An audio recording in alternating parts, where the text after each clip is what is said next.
Welcome back to Pedophiles, the premier source of information on pedophiles from 20 years ago. And yes, astute viewers and listeners may realize that I just called it Pedophiles. We're sticking with the name. Yeah, fuck you haters. After 6 months of deliberation, we have decided not to make any changes and continue on with the show as God intended, how we originally envisioned it. Pedophile pride. With my epic, witty title remaining firmly in place. Today, I'm joined again by my co-host Kaya. We're here to talk about the third Predator that showed up on the series To Catch a Predator, hosted by Chris Hansen and NBC Dateline. This episode was before it was known as that. It was back when it was called, what was it, like Dark Web or something? I think so. It had a different name. Yeah, this was the very first episode. We've been going in chronological order for those of you out there who may not have noticed. So the previous two Predators were Predators number 1 and 2 on the show as well. The very first to show up. Okay, yeah.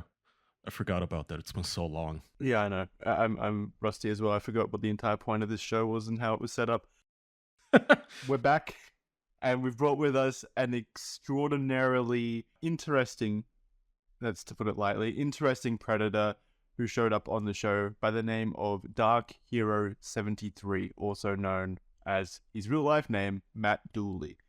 Now, what do you know about Matt Dooley / DarkHero73, Kai? Do you have any kind of impression of him before we go into it? Yeah, I remember that this was one of those very early episodes where they had blurred his face. I never saw his face until you just showed me the what was it, Perverted Justice? Yeah, their mugshot of him. Not a mugshot, just a regular photo where he poses for some reason menacingly, like a creep. Yeah. In dim lighting. But yeah, I was actually surprised because whenever that guy's clips came up in highlight reels, I was always wondering, like, why is he the only one who ever got his face censored? Exactly. He's the only one. Is he? I think he's the only one. You could be correct, but my current understanding is that he is the only Predator that has ever been censored. And we'll get into it later, but broadly speaking, the reason was that he is very clearly a mentally ill individual. He was in and out of mental institutions, and there was an ethical discussion at NBC about how they should portray people with suicidal risks on the show. Do they cut them out entirely? Do they censor them? Or like, I can tell you the answer. 4K, 60 frames per second minimum. Yeah. Who cares? It's a pedophile. I think we both agree on that point that it's more...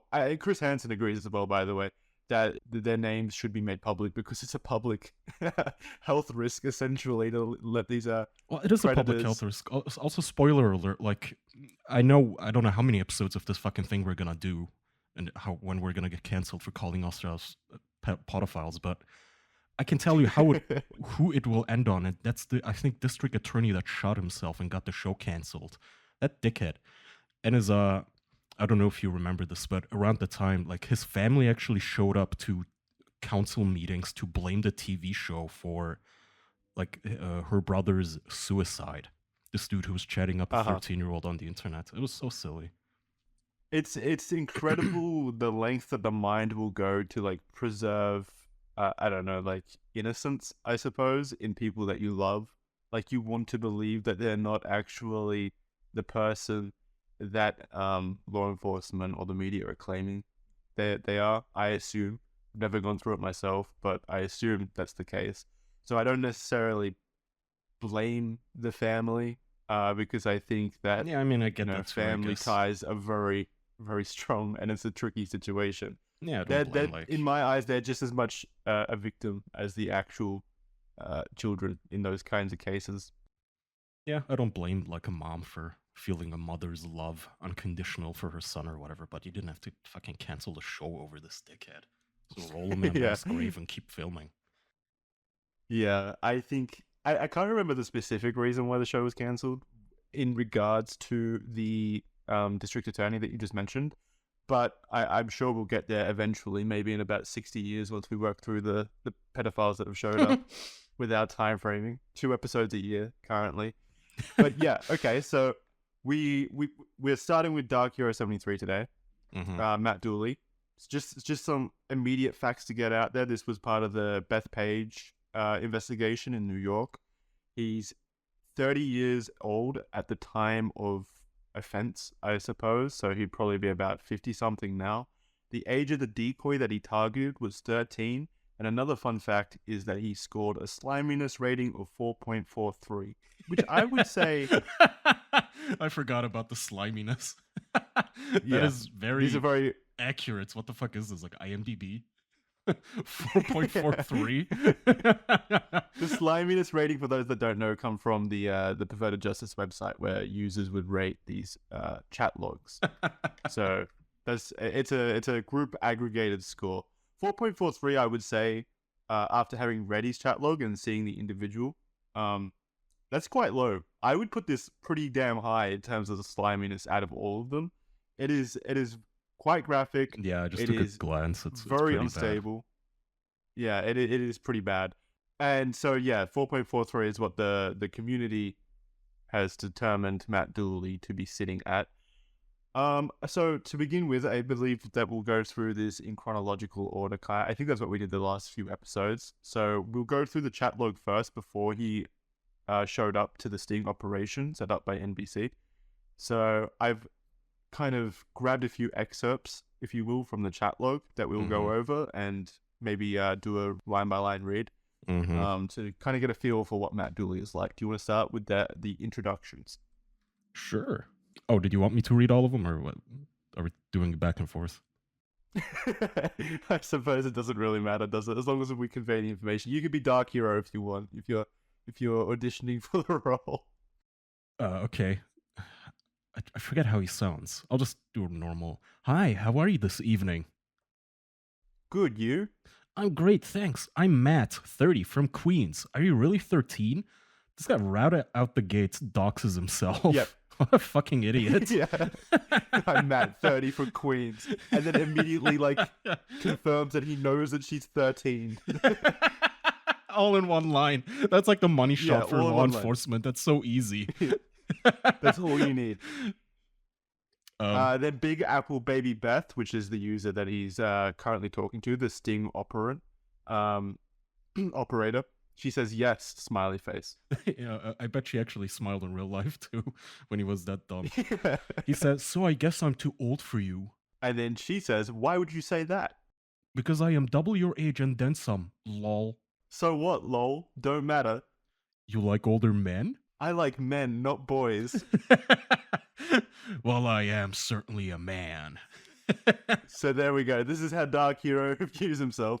And that was the introduction, except so he, as Kai's just said, he immediately incriminates himself within the first two messages and gives his entire name, location, and age. Just the perfect opening, really. And knowledge of her age. Yeah, and then immediately, no kind of dancing around, it shows, starts the flirtatious messaging, I would say, with talking about how she likes older men and confirming that she likes older men. And he confirms that he's double her age and then some. And then finishes it off by confirming that he is in fact a man, which is great. He's very confident of himself. Is this how 13-year-olds talk? Is this what pedos think they talk like? It always amuses me when they fall for this shit. Yeah, we always go back to that, and I think the boner that these pedophiles must feel kind of clouds their judgment per se, and they don't think about it as much as they probably should. Yeah, that's true. That's true. I wonder if they're gonna get tricked by ChatGPT. I wonder if law enforcement could automate these things now. Just setting up a bunch of decoy bots. That would be fantastic. That would be a fantastic good use of AI, like an actual helpful use of AI. But then we might see AI busting other AI for inappropriate access, since we've seen that that AI currently kind of takes the information put out on the internet. So they might start being pedophiles. Yeah, being a pedo. Or AI generating child porn. Oh god. Yeah. And a pedo bot. Absolutely. It's terrifying. A terrifying image. Exterminate and molest. Anyway. Alrighty. This is kind of already showing what kind of person Matt Dooley is. He's someone that's a bit confident of himself, more confident than he should be. And this is further illustrated in the next excerpt, which I've titled Mama's Smart Little Boy. So baby Beth starts off by saying, "What do you do?" I work for a construction company right now. Doing what? Paperwork. Office assistant. Cool. You must be smart. I am very smart. My mother tells me all the time, lol. Okay, so we'll stop there. That's already immediately a red flag just in any relationship. If you're talking about how your mother compliments you, that's gonna send a lot of girls running, I assume. Yeah, I mean, I don't even know if it's a joke. He could actually be believing this. Oh yeah, 100%. I think he said it in a confident way, not a joking way. Like he's actually trying to impress this 13-year-old kid with the credentials that his mum has offered him. Yeah, well, then the other person kind of mocks him for it, the decoy. Yeah. If you want to read She it. goes on to say, "And my mum tells me I'm pretty, so it must be true, lol." Yes, you are pretty. Believe me, it's true. Okay, so he went the creepiest route possible to the kind of slight joking that the decoy went on, kind of like subtly insulting him as well. Yeah, I know. The person couldn't help themselves. Yeah. Oh god, these next two are actually gross. Oh yeah. This one annoyed me to read. It immediately gets bad. So we kind of started off on like I would say a sliminess rating of 4.43, and then it divulges into sliminess rating like 5 million basically. So the next one I've titled Propositions, and you are starting because you're DarkHero73 in this situation. Yeah, Dark Hero says, if you and me had a relationship, Beth, we would have to keep it real low profile. And then baby Beth goes on to say, "Of course I do a lot Mum don't know about." I wouldn't want your mom to know about it. Maybe you could sneak out of the house and meet me tonight. So that is so vile. It is so disgusting. Murderer texts. Ugh. So it's immediately starting like the whole isolation tactic, like, hey, keep this on the down low, don't tell your loved ones about this at all, because obviously he knows it's wrong. Oh yeah. Your mom wouldn't understand. You're so mature for your age. You're so misunderstood. Your parents are just so close-minded, blah, blah, blah. People would judge me. Immediate manipulation. Sneak out and meet me.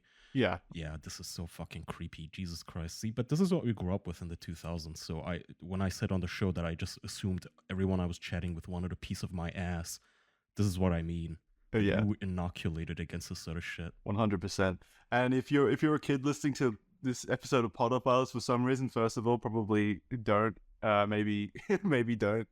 But also, if an adult or a person over the age of 18, or anyone really, tries to like isolate you against your parents in that way, they're not a good person. They don't have your best interests in heart. Obviously, that's not in all situations. Obviously, your parents could be bad people, but more often than not, they're not. So maybe just think about it more deeply. All right, so then this is again another step up in the creepiness aspect. It goes on to Dark Hero goes on to start talking about his prospective career in amateur photography, if you will. I would love to take some pictures of you sometime. Oh, what kind of pics? Pics of you in nice clothes. Maybe some of you in some swimwear. It's a little chilly for that tomorrow, lol. Lol. We could find some place to go if that's what you want to do. Like where? Like a hotel room or my place. Is this guy really gonna roll up in a fucking hotel, like say one room, make it a big bed for me and this little piece of ass that I brought? She's 12, don't mind. I mean, it must happen to some degree, because I've seen a lot of chat logs where they do pull that move, like, hey, come to a motel or a hotel. Maybe there's the impression. Maybe you can like book online and they leave out a key or something. Or maybe there's like. Oh yeah, you're right. Well, I mean, back in the day, I guess they just don't. They wouldn't care, or I mean, whatever. Fucking Weinstein did this 20 million times. Maybe there's some 16-year-old kid like behind the desk, and he just assumes that, it's a parent and daughter kind of situation. Who knows? Either way, he goes straight to the dirty and dingy and starts talking about wanting to take photographs of this little girl in her hotel room. Yeah, meet me alone at my place. Don't tell anyone you're here. As if it wasn't bad enough already with the prospect of meeting up and stuff, but it immediately goes into creating, child exploitation material, which is just, another step up in my opinion. Well, they always bring their fucking cameras. They always, back in those days, they had the disposable cameras, especially. Every other fucking pedophile that got caught on the show had one of those. Isn't And rope, sometimes. yeah. For no reason, haha. I just always have rope in my car, and a gun, and a knife, and duct tape. I always love those guys. It's horrifying shit. Really is. So it goes on. He again progresses. What are you going to wear? Or are you going to let me decide? I might have some ideas. You might need to wait 1 or 2 times while I change, lol. That's not a problem. Change as many times as you want. And then Baby Beth gives like a open mouth smiley emoji. Tongue out. Yeah, kind of like a goofy emoji. And he says, "Are you going to pose nude for me, sweetheart?" Yeah, so it's progressing pretty quickly. This is in the span of maybe, I don't know, like 100 messages, if I recall correctly, maybe less actually. So I would say it's progressing at a fast pace, and he's getting right to the meat of this stuff pretty quickly. Yeah, and the Dominator. Ew, what is this title? Yeah. He says, "Are you submissive, Beth?" What do you mean? I mean, do you like to be controlled by a man? I don't know. I kind of like the idea of someone thinking I'm hot and telling me what to do. Well, I think you are hot, sweetie. Ugh, it's so gross. You cute too, smiley face. As far as telling you what to do, I could think of no greater fantasy right now. Oh, really? Yeah. Are you a virgin? There's the question. It's always going to be that question. Yeah. It's always, yeah. I'm talking to a fucking literal child. Hey, have you done bukkake and anal yet? Like, no, idiots. It's like, are you a virgin? Do you have pubes? Are you alone right now? It's always these questions. Do you have pubes? Yeah. They're so fucking dumb. Anyway, she continues. That same emoji with the tongue out. Not anymore. Okay, that's good. So would you like it if I told you what to do, Beth? Yeah, that sounds like it would be totally hot. I can detect some sarcasm here in the decoy's text. Yeah, absolutely. So in other words, I would be your master. And he wrote that in capital M. Yeah. Master. A sign of respect, I assume. I guess I would have to do whatever you say. I want to be your master, capital M, so badly. Yeah, so there we go. He's already exerting his control fantasies on this 13-year-old girl and trying to put them into a submissive position. That's not even, how is this even a fucking, like, you're not even breaking any, this isn't subversive. Like, a child is already the submissive in any adult-child relationship. It is a literal child. Yeah. Like, I am your master. Yeah, no shit, you're the adult in the room. Well, I mean, I think master in this sense has a completely, different connotation. I know, it just, like, usually in BDSM, if you're calling someone master, it's because you're, like, relinquishing your control to them, and it's kind of kinky because they get to be the, I don't know, the person who just is your master, but with a child, that's, I don't know, it's just weird to think of. Well, I think the kink, the thing fueling Dark Hero here is he wants to ruin the innocence of this child, I assume, and really do whatever he wants. That's what's is interesting. No, he can't get a bitch his own age. This is always a problem with these dudes. So they settle for like these super inexperienced little girls who, have no confidence to just make fun of them the way an adult woman would. Oh yeah, definitely. But also, I do think that even if he could get a chick his own age, and he has, we'll go into this further. But even if he could, there would still be that fantasy of doing this to these children. And we see that in a lot of other predators as well later on. Like, there are married predators more often than not. Yeah, that's true. Sorry, I was just imagining, like, what if the roles were reversed and he wanted her to be, like, the dominatrix and getting whipped by a child? Yeah, you know what? It's interesting that we never see those situations prop up, huh? Yeah, like, tie me to the bed on piss on me to, like, a 12-year-old. Well, there is, I have seen a few chat logs of stuff like that. But yeah, it does seem like there's not as many individuals, predators, that want to relinquish control. I think that's what the offense is all about, really, is like taking control of someone that they shouldn't. I don't know. People try to explain rape that way. it's not about sex, it's about power or whatever. And I feel like oftentimes it's just overcomplicating things. These guys are just so fucking horny and they like kids. Yeah, maybe. Um, So the next Right, next excerpt one. is what I found to be a pretty interesting one. It kind of harkens back to the original introduction excerpt because he goes out of his way to try to incriminate himself as much as possible and ruin any kind of defense. So I've titled this one, Can't Use the Fantasy Excuse Anymore. So take it away. All right, he says, "Okay, I have fantasies, Beth. I want you to help me make them into realities." So I'll explain this a bit further. So a lot of the excuses that these predators like to come up with on the show is that it's all fantasy. And there's been no offense. I didn't intend for anything to actually happen. It's just a We're fantasy. just gonna online. come and talk. Yeah. DarkHero, Yeah. on the other hand, We were just playing. DarkHero, on the other hand, basically puts it all out on the table and says, "Hey, I have fantasies. Please make them real for me." So, that would be a great thing that the police could use, I think, if he would ever to bring that up. Big Apple baby Beth continues on to say, "Okay, I can do that." And he says, "Have you ever addressed a man as sir before?" Just a couple of teachers. Okay, well, here's one of my fantasies. When you talk to me, I want sir to be the first and last word out of your mouth. Can you do that for me, baby? Ugh. So fucking gross. So it continues. The next, we're still early in the conversation at this point. And the decoy does do a fucking phenomenal job of saying "sir" at the very start and end of every sentence that comes on after this.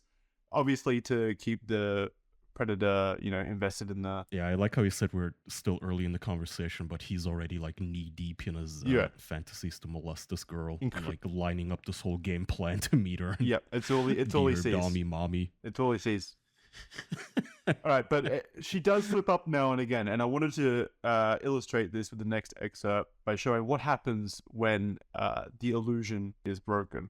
So DarkHero goes on to start. Good, you are going to learn how to make me happy, Beth. Tell me why you love it. He was touching himself while he wrote 100%. that. Oh yeah, 100%. Beth goes on to say, "Sir, because I like to make you happy, sir." Like, this is the fucking military right now. Yeah, what the fuck? Sir, yes, sir.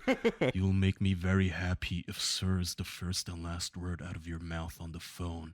Will it be, Beth, sweetie? And then Beth goes on to say, "Sir, is he off the phone yet, sir?"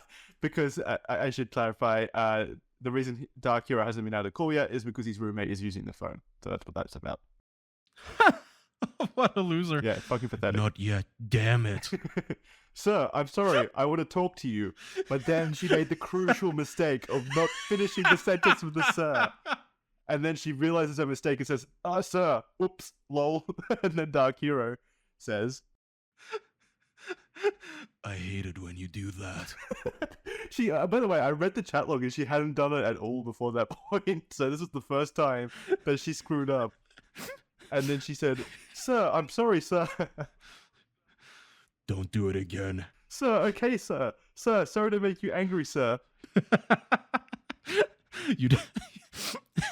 You didn't make me angry, you just disappointed me a little. "Oh no. Sir, sorry, sir." It's okay, just don't do it on the phone. So yeah, He'll lose his boner. yeah, it's already broken the illusion to him, I guess, or something, or what? Or he's trying to do like a try-hard domination thing with a 13-year-old child, which is even. This is really try hard. Yeah, This it's is so super try hard. This wouldn't even be sexy with like an adult. No. What the fuck am I reading? Stop calling me sir. Yeah, absolutely. It's fucking wild. This is like a virgin's idea of what a S&M kind of relationship is. Yeah. Yeah. True. The conversation continues. We've got a couple more excerpts to go, but the conversation continues, and DarkHero is lamenting the fact that he's not able to get on the phone and talk to his new 13-year-old girlfriend. I can't wait for two things right now. My roommate to get off the phone, and for me to take pictures of you tomorrow. And then Beth continues, "Sir, just pick, sir." It's so fucking goofy. She's still going with the sirs, by the way. She has to. Yeah, I know. It's so fucking, that one hit me out of line. Yeah, why?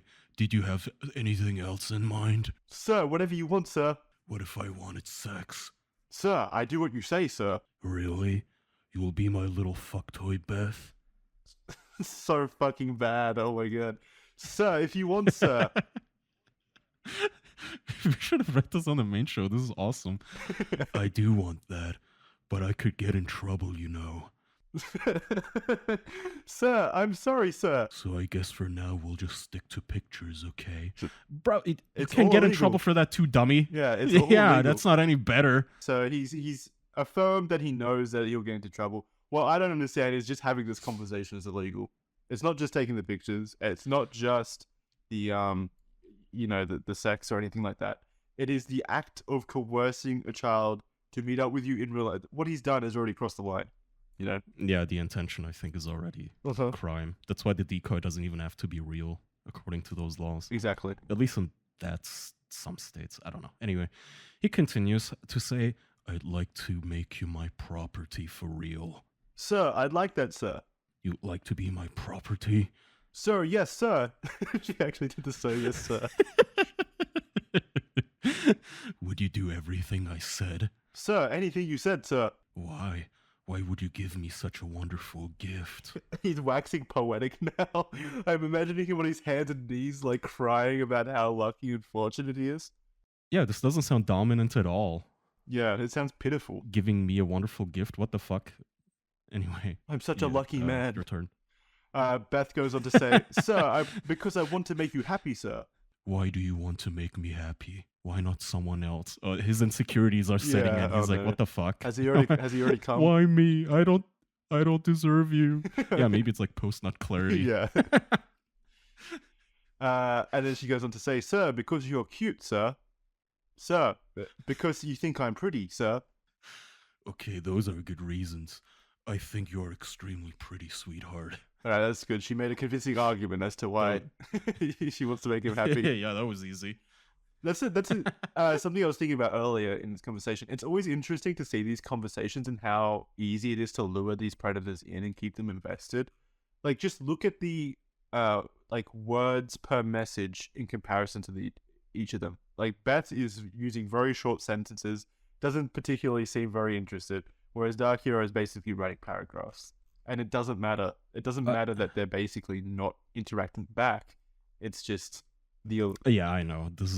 It's not even a lot of effort. Plus, the funniest thing I found is just how the decoys always like mistype in the way that they think a child would type. Yeah. But it's not any way that like any of us ever typed as children.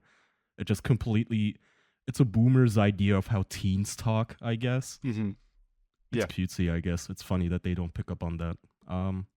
Okay, next one. Wardrobe decisions. The final excerpt. So this is towards the end, before the phone call is made and before they discuss meeting up. They meet up very quickly afterwards, and the conversation is quite small. Like it goes pretty quickly. So wardrobe decisions. This is this excerpt. So how many bikinis do you have? Sir, just one, sir. Sir, but it might be tight because it's last year's, sir. Again, tight is spelled like T-I-T-E.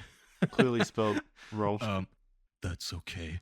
It might be even better if the bikini looks a little small and can't hold you in.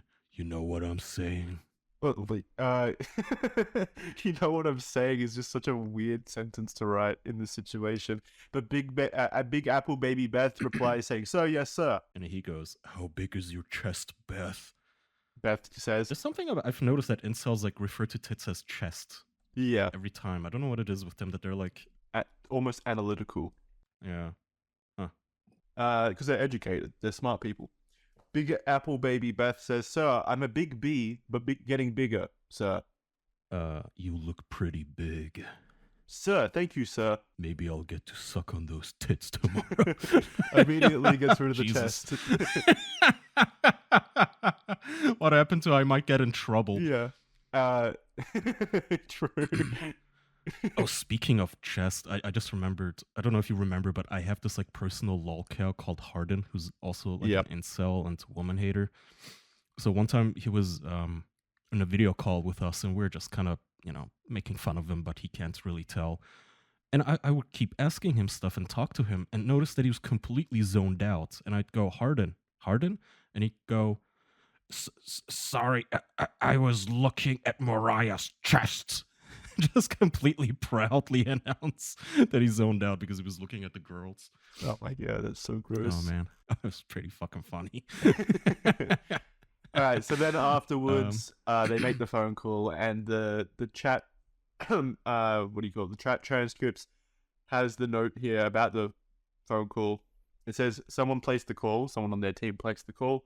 The voice actress, if you will, slips up once or twice with the sirs on purpose just to rile him up a little and see if he'll get hostile. He does, berating her for forgetting her place, in quotation marks. She quickly terminates the call after trying hard not to laugh at his Fran Drescher-esque accent. Do you have the call? I don't have the call. They didn't record the call. It's a shame. Oh. Yeah. Such a tease. Yeah, they did. I couldn't see the call recording anywhere. I don't know if they released those, weirdly enough. So after that, he leaves. He's made plans to meet up with the girl, the 13-year-old girl, let me remind you, at her place while her mum's away. And that's when the sting happens. That's when his entire fantasy is ruined. So we'll start now with clip number 1 of him showing up on the show. This 30-year-old man, screen name DarkHero, showed up expecting a date with a 13-year-old girl. It turns out he has a history of mental illness with possible suicidal tendencies. So we've disguised his identity but included him in our report to illustrate how there's no telling what kind of unstable character might show up for a meeting with a minor.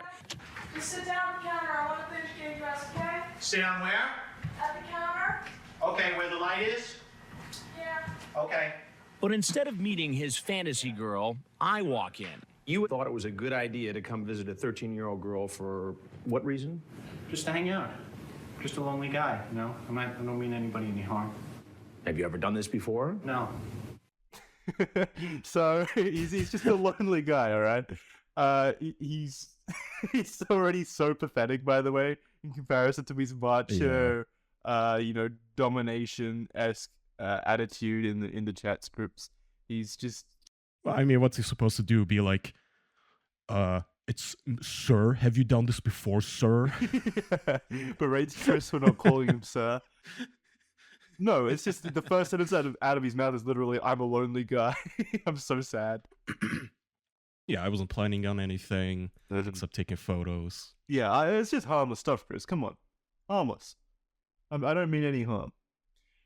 So yeah, again, his face is censored in the show. That's a first for the show. We'll have Chris Hansen's explanation on that later on in this episode. But let's move on to clip number 2. But when 30-year-old DarkHero learns he was going to be part of our report, he tries a different approach. Remember, we've disguised him because of his history of mental illness and possible suicidal tendencies. I'm ashamed. I'm sorry. I didn't mean anybody any harm. Then he reveals something that, after investigation, appears to be true. I'm a schizophrenic man. I'm supposed to see my doctor today. All right, perhaps you should go see him. I'm just getting my life in order. You're going to ruin my life. You're the one who made the decision to come here. But I didn't know I was going to wind up on television. What would you have done with a 13-year-old girl? I probably just would have said hello and how you doing, and maybe we would have taken a ride in the car, and that's it. You were going to take her for a ride in the car? Maybe. So, I love Chris's incredulous exclamation about the car. Why does it matter where he takes her if he's going to have sex with a photographer? What's the car thing? Why is that so traumatic for Chris? Yeah, also, he went very quickly from, I was planning on doing nothing, I was just going to say hi, to, yeah, I might put her in my car and drive off with her. Yeah. Yeah. Just fucking Amber Alert this bitch. So it's hi, how you doing? How are you in the car? That's the chain of events for him, apparently. Yeah, also, it's infuriating how indignant he is about the whole thing. What, you're gonna ruin my whole life because of this? I was just getting it in order, and now you're gonna put me on TV? Fuck you. Just getting it in order. He blew off a schizophrenic mental health appointment to come hook up with a 13-year-old girl. That's not getting your life in order, bud. Yeah, that's a good point. He really fell off the wagon there. It was an off day, all right? It was a cheat day.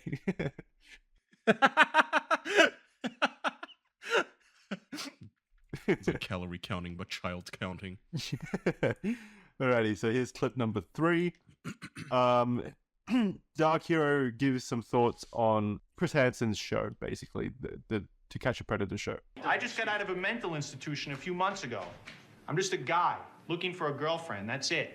You're gonna take a guy who's looking for a girlfriend and put him on TV and say, "Oh, here's a pedophile." That's what you're gonna do, right? because I came to meet a 13-year-old, even though I didn't do anything. I think that's ridiculous. I think your story is a piece of shit. So there's that indignancy again.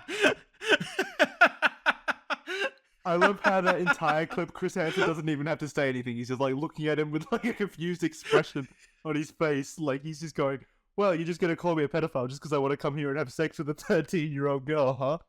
Checkmate." I know, it's like, oh, you want to expose me? You want to show me on TV? You want to show people that I came here for a 13-year-old and you're going to ruin my life? And all the while, I'm just imagining like that sideways chat face meme that just says yes. Yeah. Yeah, actually. And I think your story's a piece of shit. Yeah. Like all that shit beforehand was somehow evidence that the show is not doing a good job. That's so fucking funny. Yeah. He said, I think your story is a piece of shit. Yeah. It's like, bro, I mean, you are the story. And I'm you just came looking for here, a girlfriend. and you literally just Yeah, said, like "I'm sad, I'm lonely, I'm looking for a girlfriend that happens to be 13 years old currently." And you're gonna say I'm a Yeah. pedophile. So fucking goofy.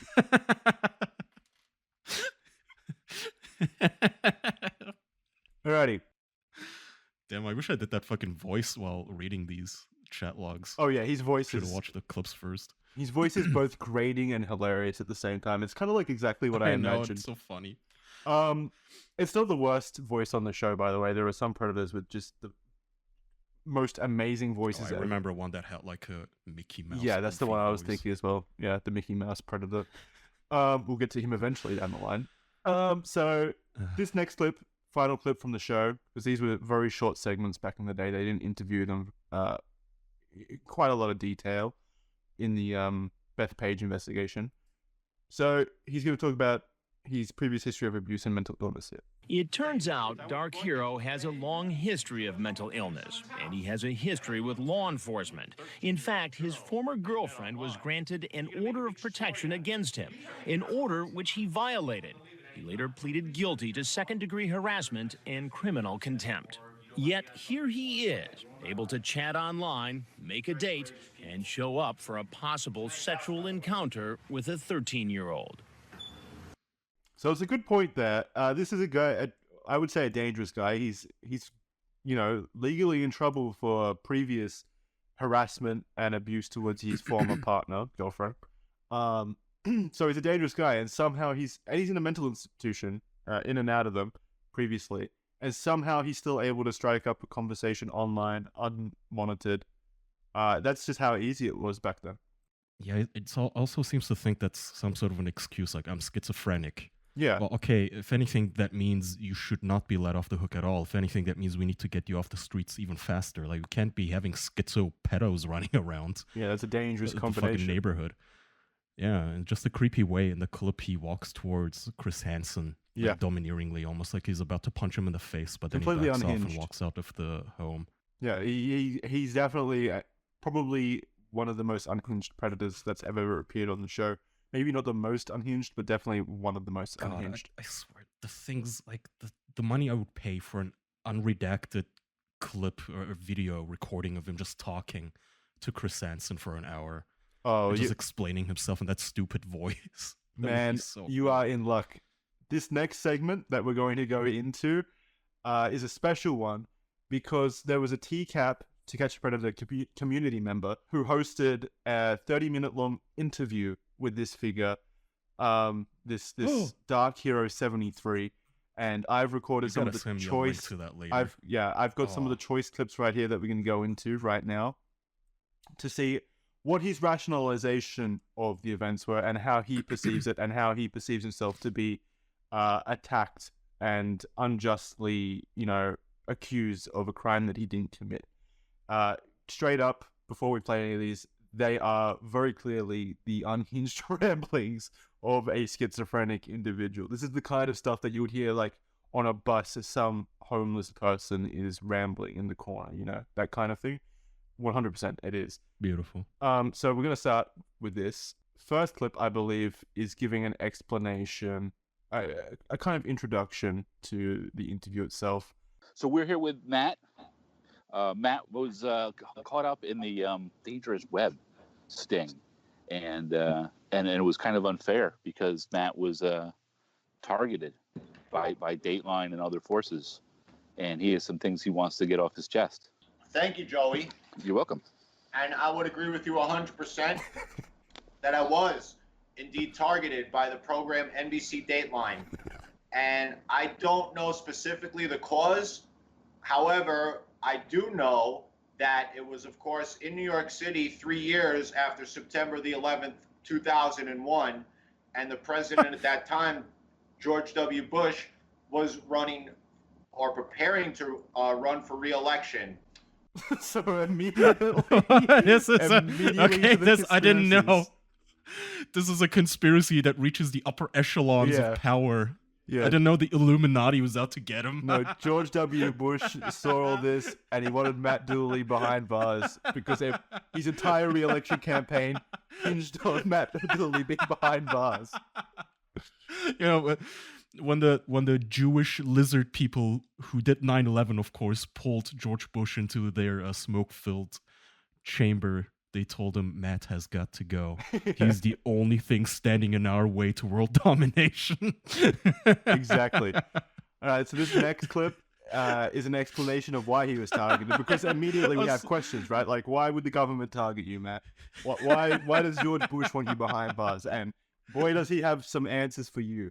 I still can't make sense of them, so I'm hoping you might be able to. I also believe that what is known in New York City as Kendra's Law was a factor, because the story of Kendra Webdale, who unfortunately was pushed in front of a oncoming subway in New York City by an individual by the name of Andrew Goldstein, was featured on Dateline many times. And myself and many of those around me who were also incarcerated at the Creedmoor Psychiatric Center were, affected by this law, where our specific cases had nothing to do with this individual.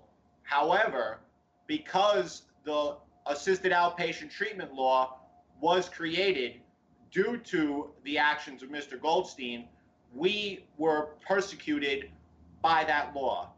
And I believe that Lynn Keller, the executive producer of Dateline, located me within Creedmoor, within that program. I believe I was targeted. And for the reasons I just mentioned, the political climate in New York City in early 2004, in addition to my knowledge of what really happened on September 11th, 2001 in Lower Manhattan. I like the interviewer going, Yeah, just trying to coax it out of him, obviously. So immediately he goes into, I can't remember the law's name off the top of my head that he just talked about, but it was something that came apart. Kendra's Law. Yeah, from a girl who was pushed in front of a train. I straight up believe, I thought he was going to start talking about how maybe George Bush was behind the fucking wheel of the train or something, and that's what information he had. I don't know how that law pertains to him being persecuted in the mental institutions or how that leads into 9/11, but it's all connected. I'm seeing the red tape already. I'm seeing the red strings on the chalkboard.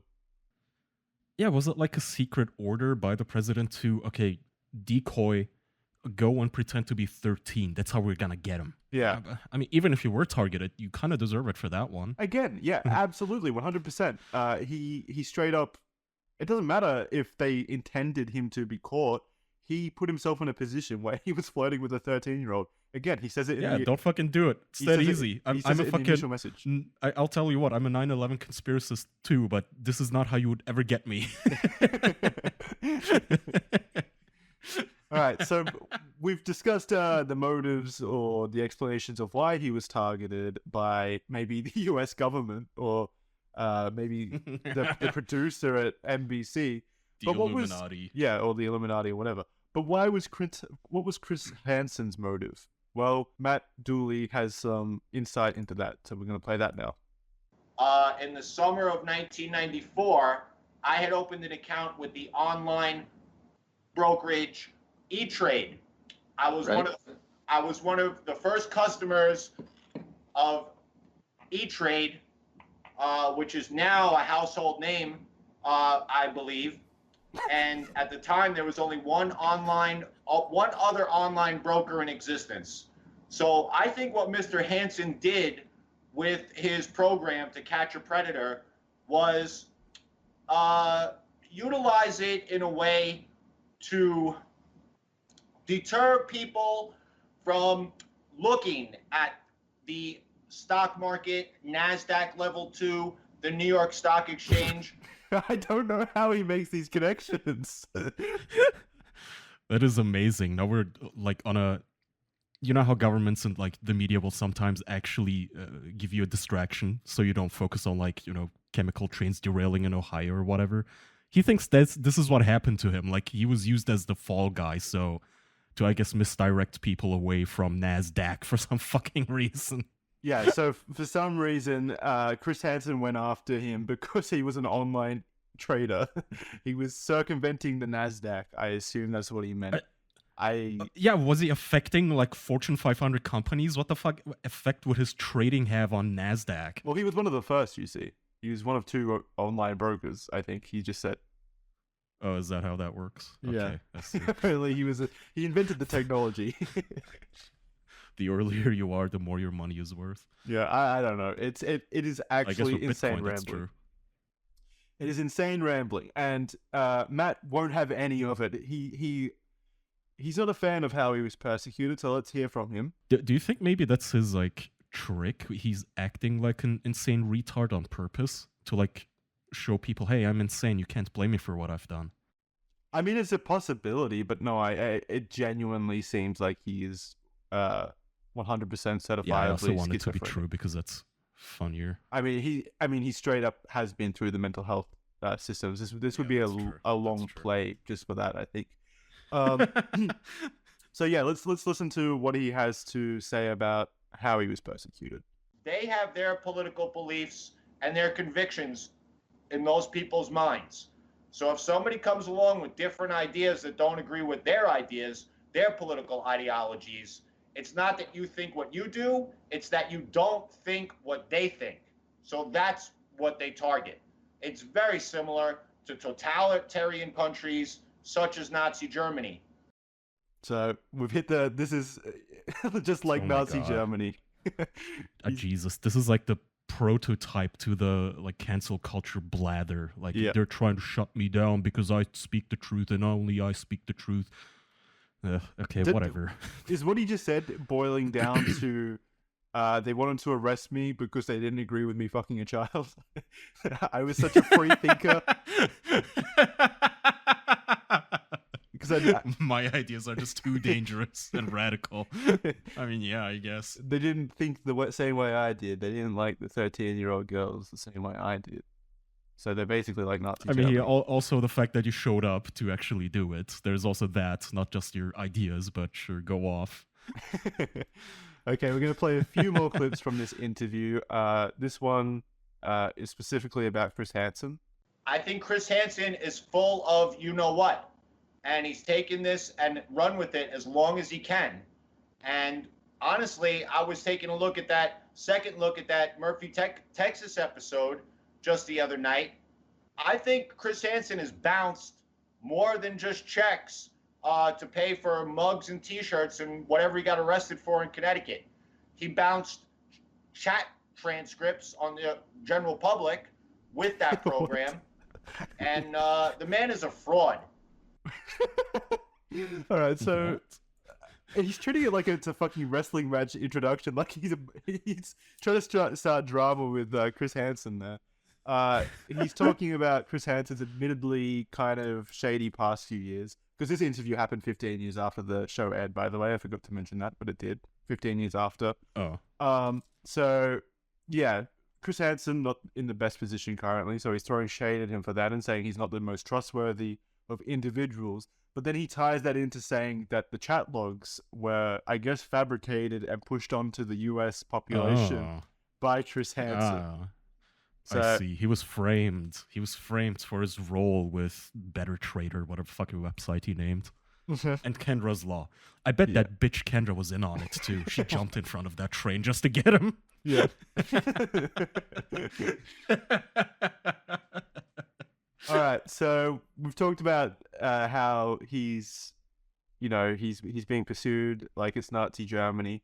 I guess there's only one other kind of, what would you call it? Gimmick? No. What's it like when they all use the same excuse? Like a cliche almost? I guess like a cliche. Yeah, stereotype cliche. Yeah. What's the next cliche that he can use as a defense? Let's listen to this next clip to find out. I believe that you are innocent until proven guilty. Many people in this country who have been crucified by the electronic press are stunned that this country doesn't seem to work that way. And if it does, when you're accused of such things, even if you're found innocent, you live with those stains and that dirt on you for the rest of your life. I mean, you committed the crime. It's in video evidence. You saw it, and you admitted to the messages. This isn't like an innocent until you won't even deny that you sent the messages. Yeah, he didn't even deny it. He literally showed up there and he confessed to all of it. Why didn't he do this? Oh, the chat logs are fake routine when he was talking to Chris Hansen. Yeah. Why didn't he say those printed pages are bullshit? He said he's lonely. He's just looking for a girlfriend. She's 13. Let's go for a ride, basically. That's all he said on the show. So, interestingly, I found this next clip very interesting because he moved on to talk about how he's not being incarcerated or charged. So that basically means he's innocent in his mind. And also, he hasn't faced any repercussions over the last 15 years. The show hasn't really affected him. And I found this really interesting, so let's give this a listen. So I would say to Dateline that they're really not fooling anybody because I have walked in my shoes for 15 years since that incident, and I have never really had any type of trouble in terms of being identified as a sexual predator, as a pedophile. Any person who's ever approached me with questions, or was that you on that show? They honestly wanted to know, how did they do it? How does Dateline do that? I see something is wrong with the picture, but I can't figure it out. What does he mean? I gave them autographs. Yeah, what does he mean? Like it was some kind of magic trick that NBC pulled? Like Chris Hansen's a world-class magician? It's just a fucking censorship bar over his face. That's the only video editing that was that. What's he talking about? How did they get you to say that you want to take nude photos of a child? How did they pull that one off? Huh? Yeah, like I can't imagine anyone who knows of who he is, or like, his role on the show, if you will, actually went up to him and said, how did they pull that off? It just seems like such an out of left field thing to happen, especially if it's pretty much confirmed yet again that he's a pedophile. He wasn't defending himself. I also don't believe that he gets recognized in public. Does he go around bragging about this, telling people without prompts? Like, by the way, that shit where they caught me being a pedophile, that was fake. That was fake, everyone. That just blurts it out at a party. So apparently, I'm not 100% sure on this. I tried to do a little bit of research into it, but I couldn't find specifically how he was identified because, as we've discussed, he was censored on the original airing of the show. And Chris Hansen has explained after that fact that the only way he was identified was because he himself identified himself as the person on the show. He came out saying that he was that person. So there's also the perverted justice site, I guess, which should come up during any half decent background check if he's applying for any normal jobs. But I don't know. Yeah, we've only got a few clips left and we're running short on time, so we're gonna breeze through these. This next clip is about how he's not making any excuses. So, of course he's not. He hasn't just spent the last 20 minutes talking about how it was all an inside 9/11 job. 9/11. By George W. Bush. no excuses. He's laying it all on the table. Let's have a listen. I'm not going to make excuses for my behavior. I can tell you I was under a great deal of duress, trying to get back to work, trying to satisfy whatever requirements I had at the Creedmoor State Psychiatric Hospital, which were demanding, also intentionally inflicting distress onto me. So immediately makes excuses after saying I'm not going to make any excuses, basically. Fantastic. That's always a... Well, also, I'm not going to make excuses is the thing you say when you are apologizing for something that you have done. So what, is this an admission? What the fuck is going on? He has admitted, again, he has admitted that I didn't clip this, but in the episode, the interview, he did state that, yeah, he made some of those messages, of course, but not all of them. Like, a couple of them were, like the fuck toy one he specified wasn't actually him. But the rest, yeah, potentially. So again, I don't believe that. I think they were all his, clearly, obviously. Yeah, only the part where I ask about her boobs. Yeah. Not... I told her to say sir. Yeah, that was all me, yeah. I wouldn't ask her to have sex with me. I'm not a freak. This next clip is titled More Conspiracies, so we're about to listen to some more rambling, I assume.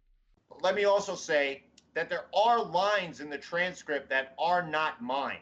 When I was returned to Creedmoor, which Perverted Justice reported on their website, my lawyer came into the room and I asked her, why am I being kept?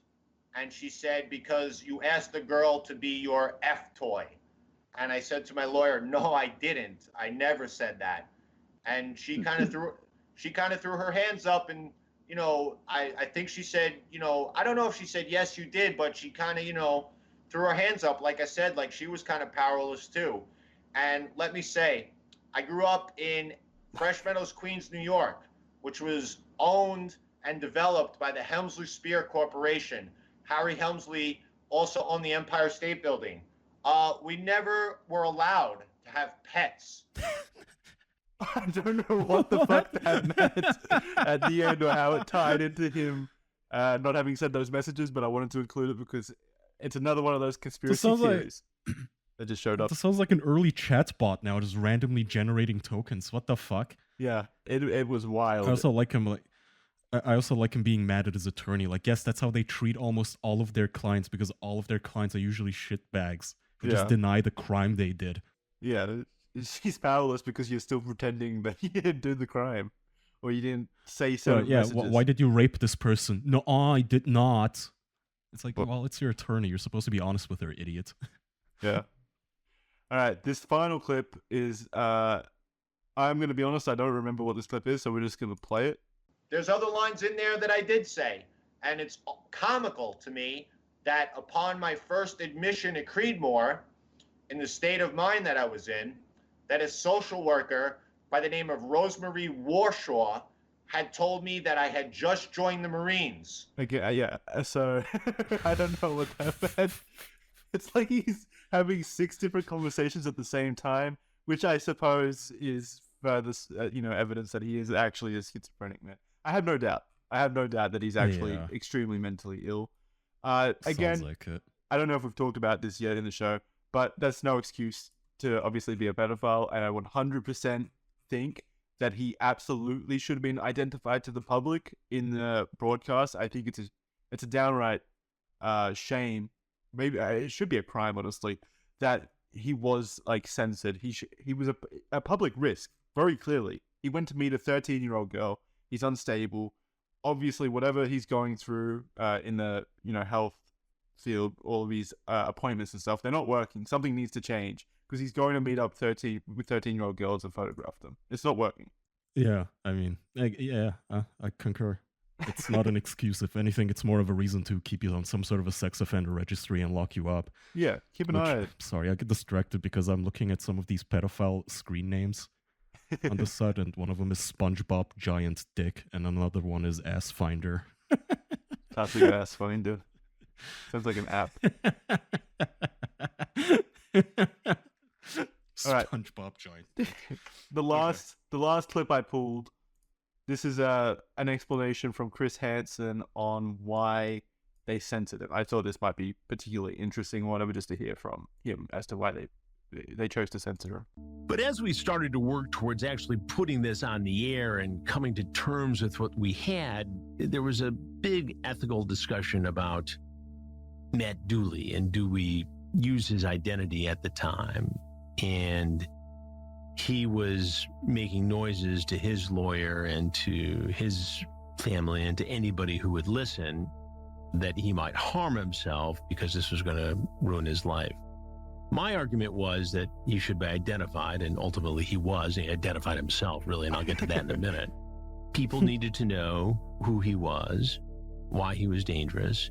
And again, remember, there wasn't law enforcement involved here, so he never faced charges in this case.